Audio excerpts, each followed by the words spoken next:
नमो अरहन्ताणं नमो सिद्धाणं नमो आर्याणं नमो वज्रायाणं नमो देशवसागुणं शुद्धात्मानमनेकान्तं साधुमुक्तं मङ्गलम् वन्दे सन्दष्टसिद्ध्यर्थं सन्दष्टप्रकाशकम् मङ्गलं भगवान् वीरो मङ्गलं गौतम गणे मङ्गलं कुन्दकुन्दाच्यो जैन धर्मोऽस्तु मङ्गलम् सर्वमङ्गलमाङ्गल्यं सर्वकल्याणकारकम् प्रधानं सर्वधर्माणां जैनं चैत्रशासनम् मंगलमय मंगलकरणविकराग नमो ताय आते वही अरहन्तादिमान। समस्त कथाएं अज्ञानमय भाव हैं, इसलिए जब तक अज्ञान रहेगा तब तक कथाएं न चाहे तो भी उत्पन्न होंगी। कोई ये चाहे हमें क्रोध न आए तो भी आएगा, मान न आए तो भी आएगा। कोई प्रसंग नहीं है जिस कसाय का वो कसाय ऊपर न दिखे, व्यक्त न हो, लेकिन कसाएं सभी रहेंगी अज्ञान में। अज्ञान मिटे तो कसायों के मिटने का प्रारंभ हो। अज्ञानी के सर्व भाव अज्ञानमय होते हैं, ये नियम है। तो अज्ञानमय होती माने कसाय होती। अब जो प्रसंग हो कसाय होगी। तो भाई भी एक कसाय है। नो कसाय माने ईसत कसाय, कसाय है। जब तक अज्ञान रहेगा तब तक ये कसाय रहेंगे, भय रहेगा। वो अज्ञान दो प्रकार से, एक तो तत्व संबंधी अज्ञान,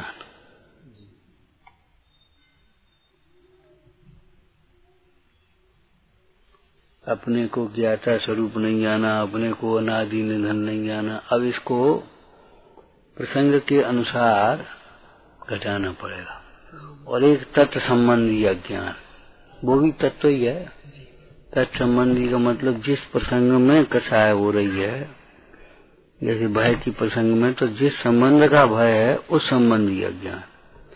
एक आत्मा अपने संबंधी अज्ञान और एक तत्व संबंधी अज्ञान। जैसे मान लो ये तो बहुत बिरले जीव को होता है परिणाम बिगड़ने का भय। बाद बाकी ये स्थूल रूप से 7 भय होते हैं। इहलोक संबंधी भय,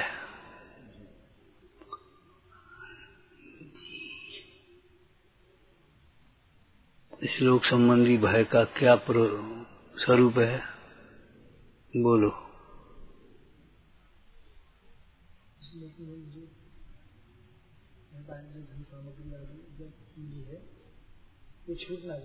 हाँ, आजीविका बिगड़ जाने का भय, इष्ट के वियोग का भय, अनिष्ट संयोग का भय, इस जीव को निरंतर बना रहता है।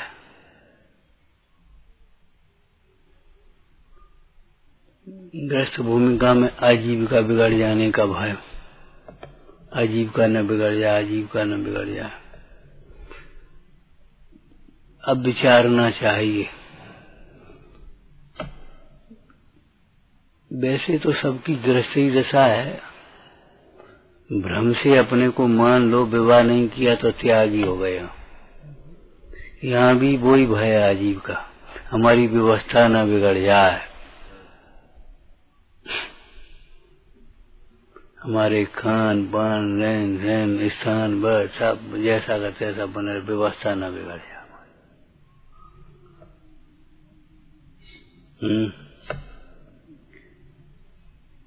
अब ये अज्ञानमय भाव है।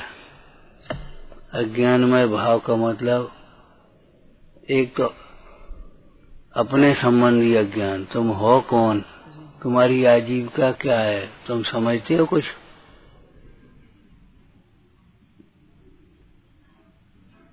जैसे लौकिक में एक अचल संपत्ति होती है और अचल संपत्ति के आश्रय से एक स्थायी आमदनी, स्थायी संपत्ति और स्थायी आमदनी अपने आप आती रहती है, अपने आप होता रहता है। मालूम है आत्मा में भी ऐसा ही सामर्थ्य है।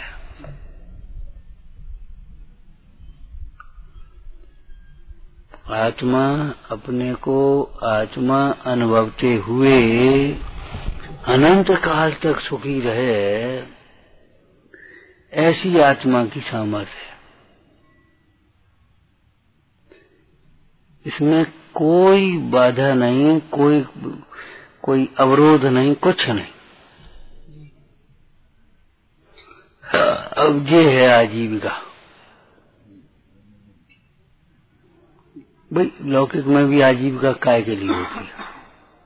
आजीविका माने व्यापार की आमदनी, व्यापार की आमदनी माने तो खाने पीने, रहने, पहनने ओढ़ने की व्यवस्था। वो उसका संबंध काय से? सुख से।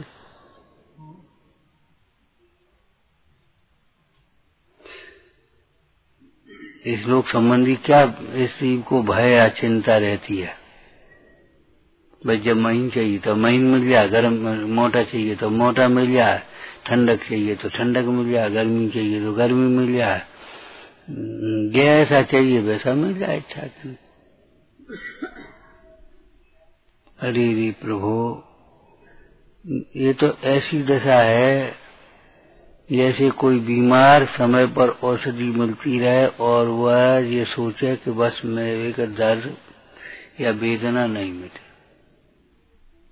अरे ऐसी स्थिति है कि रोग ही ना हो, इच्छा रूपी रोग ही उत्पन्न ना हो। तो अपने संबंधी अज्ञान ये है कि अपने को समझा ही नहीं है क्या हूँ। अपने को माना मनुष्य गृहस्थ है और बस वो बाहर की आजीविका, बाहर की व्यवस्था और बाहर का सुख, तो बस उसमें वो बना रहे निरंतर भयभीत रहता है। तो ये आजीविका मेरी आजीविका नहीं है, इसकी मुझको कोई जरूरत नहीं है, इसकी मुझको कोई जरूरत भी नहीं है। क्यों? आत्मा के आश्रय से अनंत काल तक सुखी रहे। 2 दिन 4 साल भर, 2 साल, 10 साल नहीं, एक भव नहीं, अनंत काल तक सुखी रहे, ऐसी सामर्थ्य। अब उसमें किसी की जरूरत ही नहीं। इसकी सेल खत्म हो गए, दिया का तेल खत्म हो गया, ये लाइट चली गई। अब सूर्य ऐसी चीज है, मम कच डालो। मणि दीपक ऐसा है, कछु नहीं, वो तो वैसे ही चमकता रहेगा। स्वभाव और स्वाभाविक परिणमन पर से निरपेक्ष होते हैं।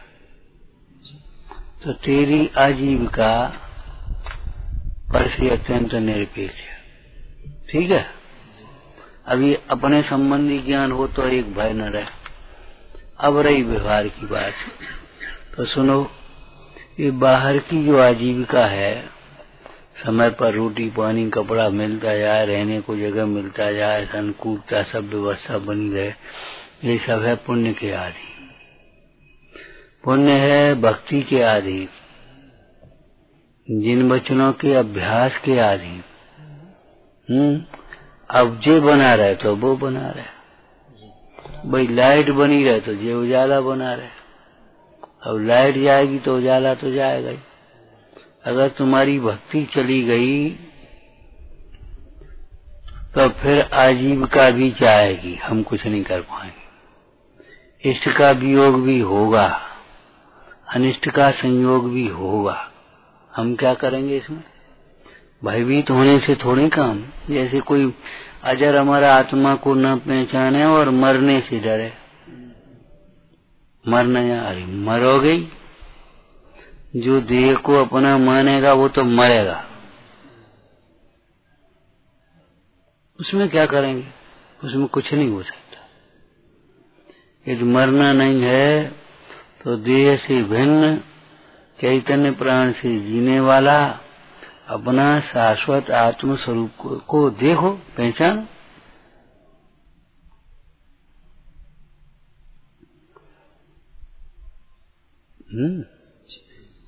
तो व्यवहार की आजीविका पुण्य के आश्रित है, भक्ति के आश्रित है।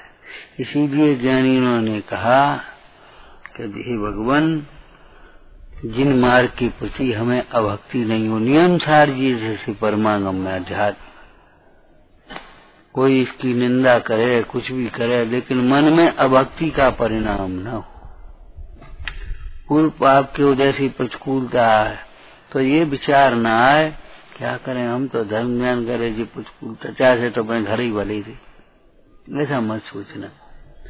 अभक्ति न आ जाए कभी, जिन वचनों के प्रति अश्रद्धा न हो जाए।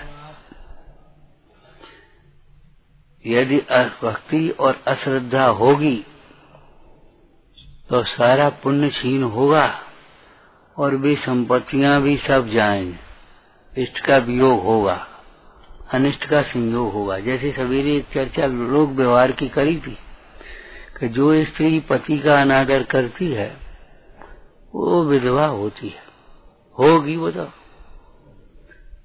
इस जन्म में नहीं, अगले जन्म में भाव भाव में। जो आदमी अपनी स्त्री का अनादर करता है, दासी समझता है, तिरस्कार करता है अभिमान में आकर के, तो वो तो फिर दुख भोगेगा, भोगेगा, उसमें क्या करो।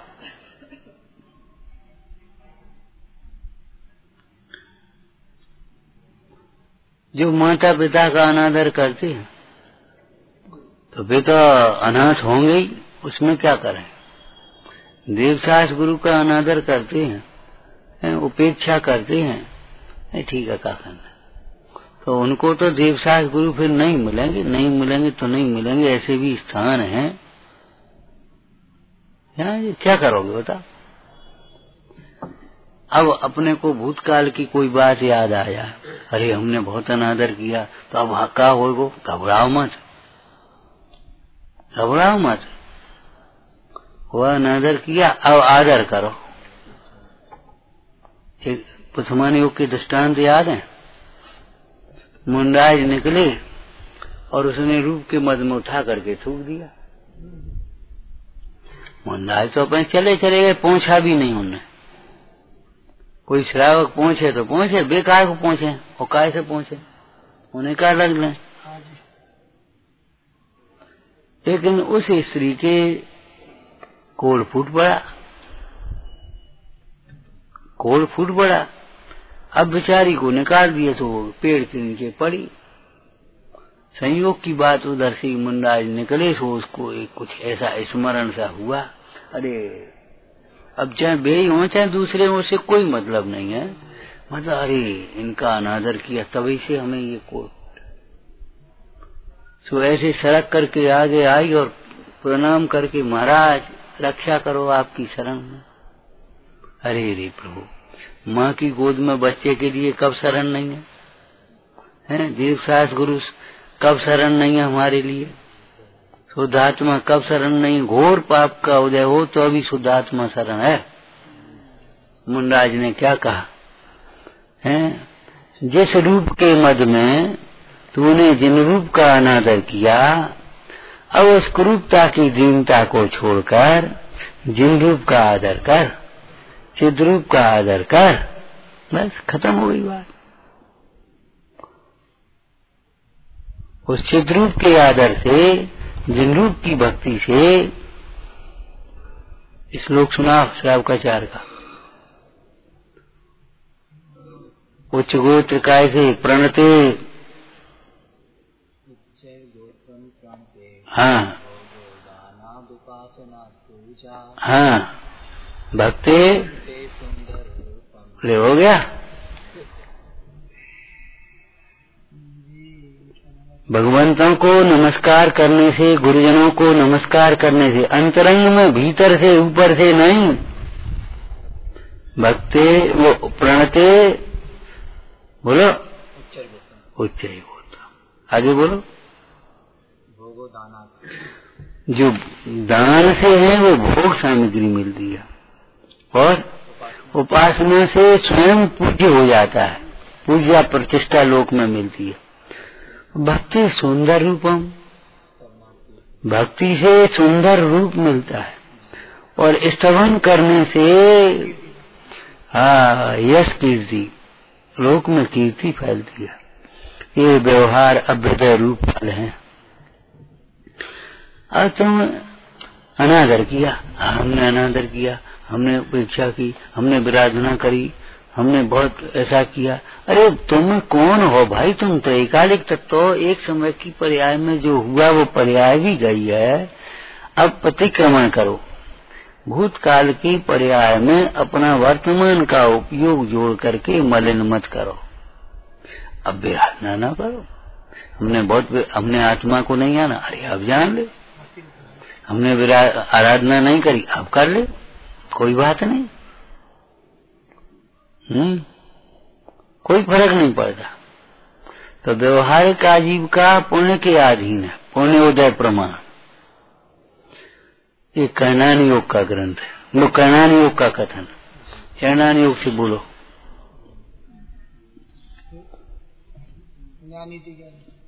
यदि अपने जीवन में न्याय नीति हो, मेहनत से न डरे, आलसी न हो, नियत खराब न हो, काम चोरी न हो, विनम्रता हो, सरलता हो, तो आजीविका दुर्लभ नहीं, सावकाचार्य जी ने लिखा। अपने आप आजीविका अपने आप मिलती है। और तुम छल प्रपंच करोगे, प्रामाणिकता नहीं होगी, झूठ बोलोगे, कदम कदम पर मिला उल्टा सीधा व्यवहार करोगे, फिर रौब गांठोगे, तो कौन रखे, कौन आजीविका, कैसे? लड़ मरो तुम तो नौकरी से निकाल दिए, व्यापार में ग्राहक से लड़ मरो तो ग्राहक चला आएगा। तो मतलब ये आत्मिक गुण हो तुम्हारे तो तुम्हें आजीविका दुर्लभ नहीं। बंद कर दे। कैसे बोले थे तुम, और फिर हमसे कह गए चुप रहो, चुप रह गए। बंद कर दो, बुरा लगता है।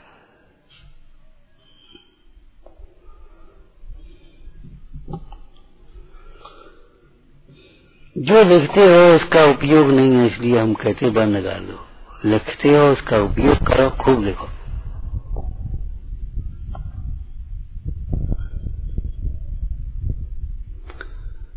ये लाइट हमको लगती है, भले तुम्हारी उल्टी है, तबीयत हमारी ऐसे ही है। समझ में आया ना? अब आजीविका का भय करे और पुण्य नहीं करे, हैं? प्रामाणिकता न रखे अपनी लोक व्यवहार में, सारे आजीविका मिले। वैसा मजदूर भी हो तो भैया काम नहीं है, बताओ क्या करोगे? आज ऐसी दशा है, आदमी के लिए काम नहीं, काम के लिए आदमी नहीं।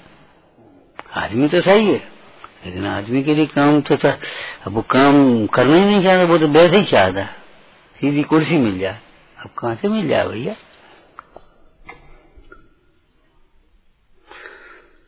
तो उस कारण का भाव होने पर कार्य का भाव होगा, कारण होने पर कार्य होगा। अब तुम भाई भी तो आजीविका ने बिगड़े, आजीविका ने बिगड़ ही आएगी, हम क्या करें? हम क्या करेंगे? वो तो बिगड़ेगी। जुगनू की चमक कितनी देर, जुगनू की चमक के समान है।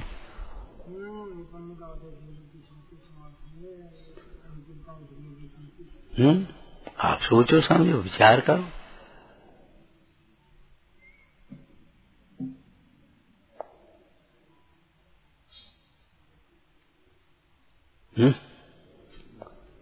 इसी प्रकार आगे को सोचो। परलोक का भय, कहीं नरक में चले जाओ, कहीं तो जाओगे जब बाबाराम परिग्रह नहीं छोड़े, हम क्या करें? भयभीत होने से कोई तुम्हारा वो नौकर्म थोड़ी बदल जाएगा, वस्तु का स्वभाव थोड़ी बदल जाएगा। यदि तुम्हें नरक गति में नहीं जाना तो आराम परिग्रह छोड़ो, यंत्र में नहीं आना, मायाचारी छोड़ो, इन कसायों को छोड़ो, दुखी नहीं होना हो तो। अब बिना छोड़े तुमको डर लगता है वो ऐसा ना हो जाए, अब कई बार खुले छोड़ दे और कहीं छोड़ी नहीं, चोर ना घुसा, चोर तो भी तो घुसेंगे, हम क्या करें। एक आध दिन का उन्हें नहीं पता, ध्यान दो, और तुम यहाँ तो खुले रहेगा तो चाहे कोई घुसा ही आए, वो हम क्या करो। ऐसे तुम्हारी खुली के स्वच्छंद वृत्ति है तो भी तो कर्म आएंगे, हम क्या करेंगे था। कब लोग कब है स्वर्ग ही मिल जाए, स्वर्ग का मांगे मिलता है, मुफ्त में मिलता है, मायाचारी से मिलता है स्वर्ग, अभिमान से मिलता है। लौकिक में कभी कभी कह देते हैं ज्यादा कोई कसाय करे, ज्यादा पाप करे, नरक में ठोर नहीं मिले, तो हम कहते नरक में ठोर तो चाहिए नहीं, ये तो अच्छी बात है नरक में ठोर न मिले। अरे सुनो, नरक से नीचे त्रिवेंज निगोद में आए, नरक से अनंत गुना दुख असंगी पंचेंद्री पर्याय में है, उससे अनंत गुना दुख चार इंद्री में, फिर उससे अनंत गुना दुख 2 इंद्री में, 3 इंद्री में, 2 इंद्री में, 1 इंद्री में, फिर निगोद में अनंत गुना दुख है।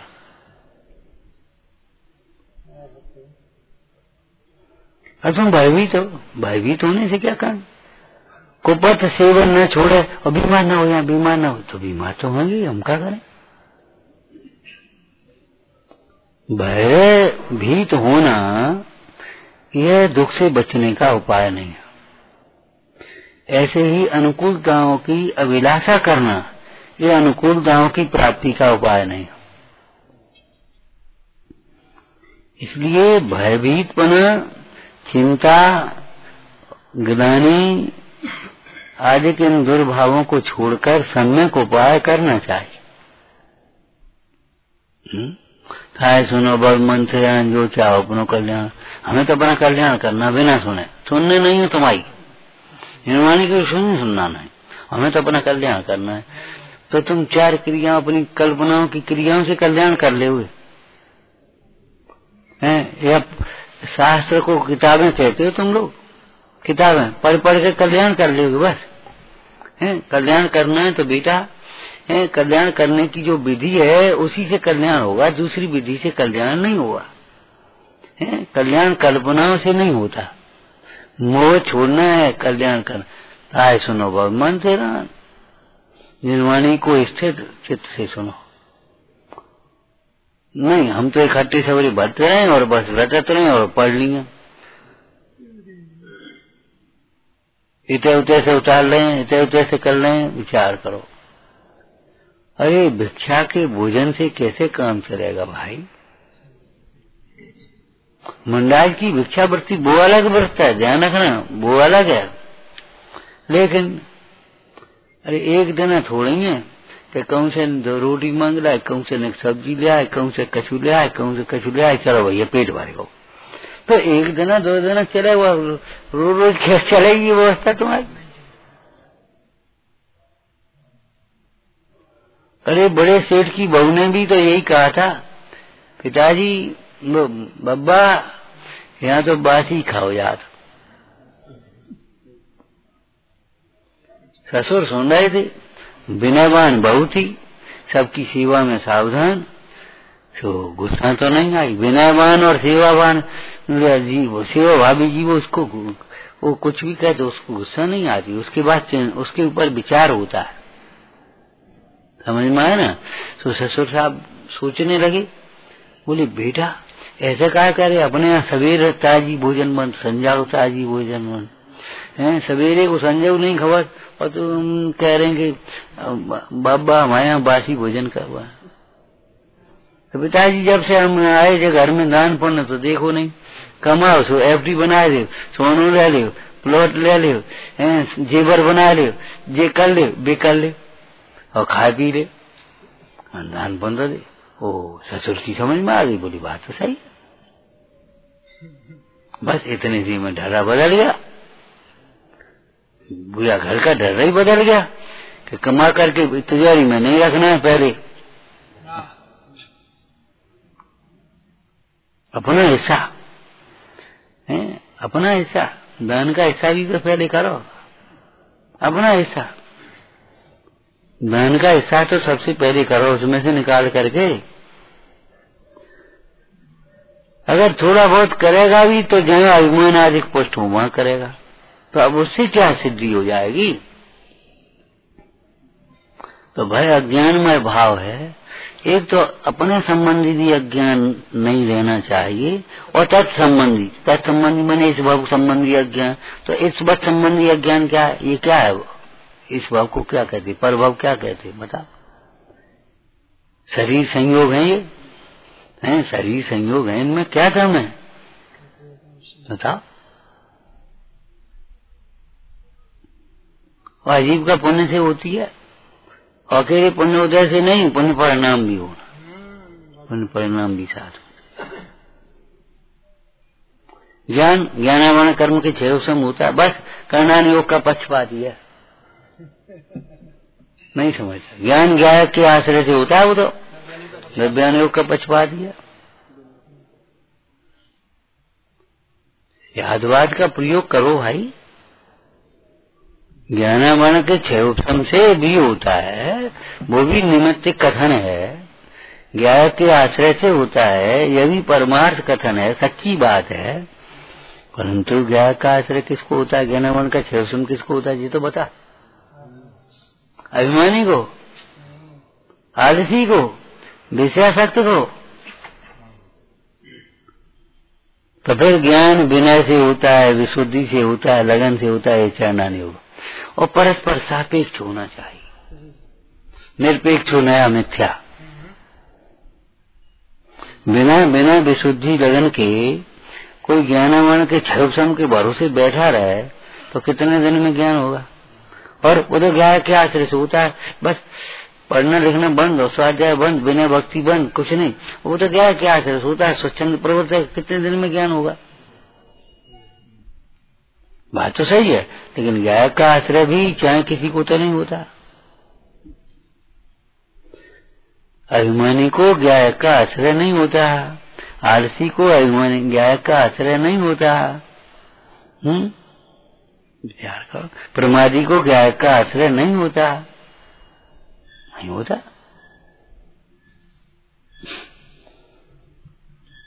अगर हम भयभीत रहो, ज्ञान हमारा नष्ट न हो जाए, ज्ञान नष्ट, ये भूल नहीं जा।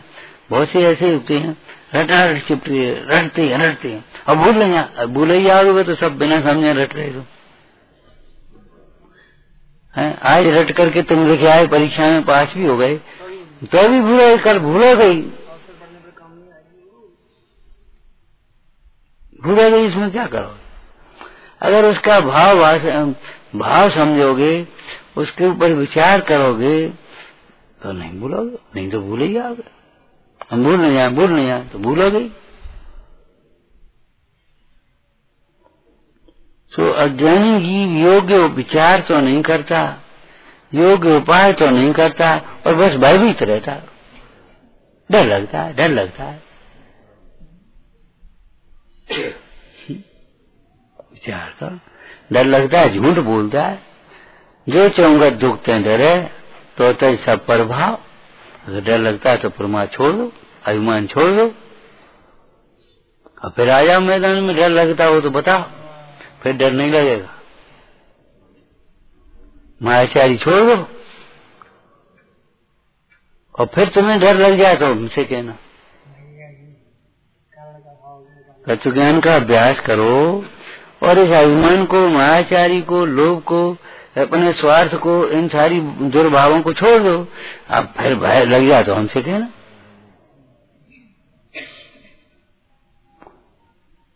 लेकिन करें क्या, बस ये सब सुनोगे और बस वही, वो डर लगता है, तो फिर हम बस भय अज्ञानमय भाव है। जब तक आप खूब गंभीरता से ज्ञानाभ्यास नहीं करेंगे तब तक भय नहीं जाएगा।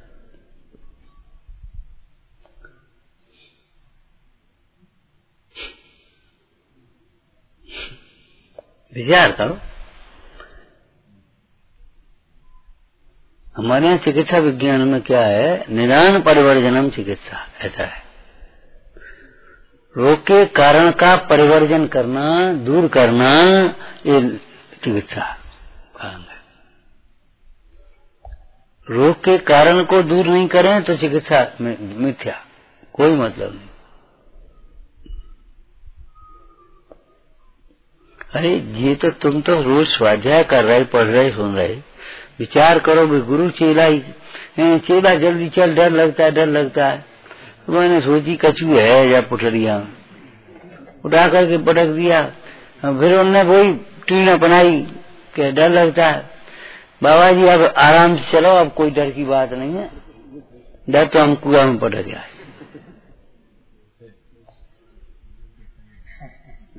विचार करो, मुझे डर लगता है कोई मार न जाए। किसको? देह को। सुनो, देह को भी, आत्मा को तो कोई मार नहीं सकता। ये तत्संबंधी, आत्मा की अपने संबंधी ज्ञान हो गया, और शरीर की बात कोई मार न जाए। जब तक आयु पूरी नहीं हुई तब तक कोई नहीं मारने वाला। और उदीना से इसी प्रकार से अगर वो जानी होगी देह, तो वो तो होगी। ध्यान दे, तुम तो कोई मर न जाए, कोई मार न दे, तुम तो ये सोचो देह मरे से मैं नहीं मरता। जी चिंतन करो, व्यवहार से परमार्थ में आओ।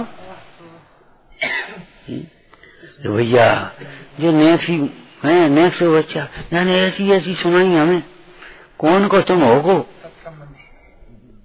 कौन? आत्मा को तो कुछ कहा नहीं, तो नहीं कहा कुछ भी तुझे। अब ये इस मौका है, इस ऐसा विचार करके शुद्धनय का आश्रय करके समता रखने का, तो तुम बाधा बना रहे। अब कहना नहीं हो कह, तो कहना नहीं हो कहता क्या कही? बोलो, तुम्हारे कर्म ने कही कि उसने कही? तो कर्म से कर्म की नजरा करो। अब चलना नहीं हो कहता ठीक है, कोई बात नहीं, तुम्हारे कर्म का उदय है, सामने नो कर्म का निमित्त है, अब समता रखो। संक्लेश करोगे तो नए कर्म का बंद होगा, फिर और ज्यादा दुख भोगोगे। अब तो इतनी सुनने पड़ेंगे, अब इतनी सुनने पड़ेंगे। समता रखो, शांति रखो। संक्लेश परिणाम से भोगोगे यदि पूर्व कर्म को, तो और नए कर्म बनेंगे।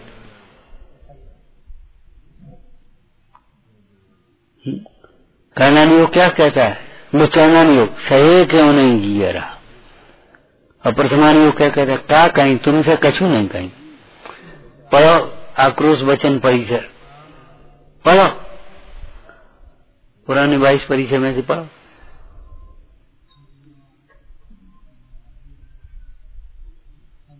निरपराध निर्वैर महामुनि, निरपराधी है, निर्वैर, किसी से बैर नहीं है, और सबके उपकारी है। और उनको देख करके कोई करे कि देखो पाखंडी, और जी ऐसा जी ऐसा, खम्बा से बांधो जमा और जाए सो करो, ऐसे बचन वाण की बेला क्षमा ढाल ओढ़े।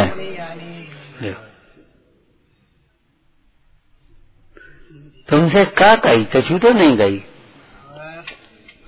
अच्छा, उत्तम क्षमा के प्रसंग में से पढ़ो साहब का 4 में, यानी कही ये ढोर, तो अनंत भाव में ढोर कही भाभी निगम न से कह दी कोई बात नहीं, क्या बात है कह दे। ये बड़ा बैला है, गधा। अरे तो अनंत बार हो गए गधा बैल, क्या बात है?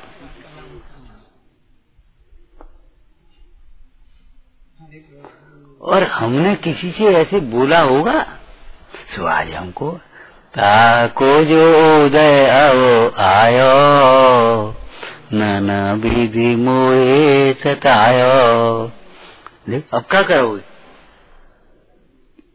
अब तुमको कोई हमसे कछु कहे नहीं, तो कहवे को काम मत करो। नहीं सो हम कहवे को काम तो करेंगे,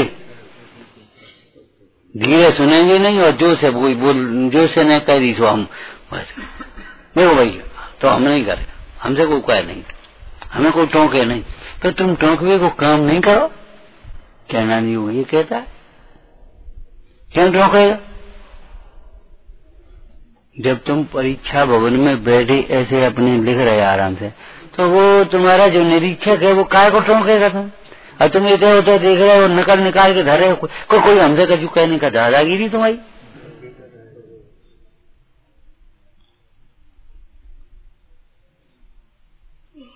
हमने तो आपको कहा था, यदि अपनी परिणति को स्वयं नहीं टोकोगे और गुरुजनों की टोक पर ध्यान मत देखो, तो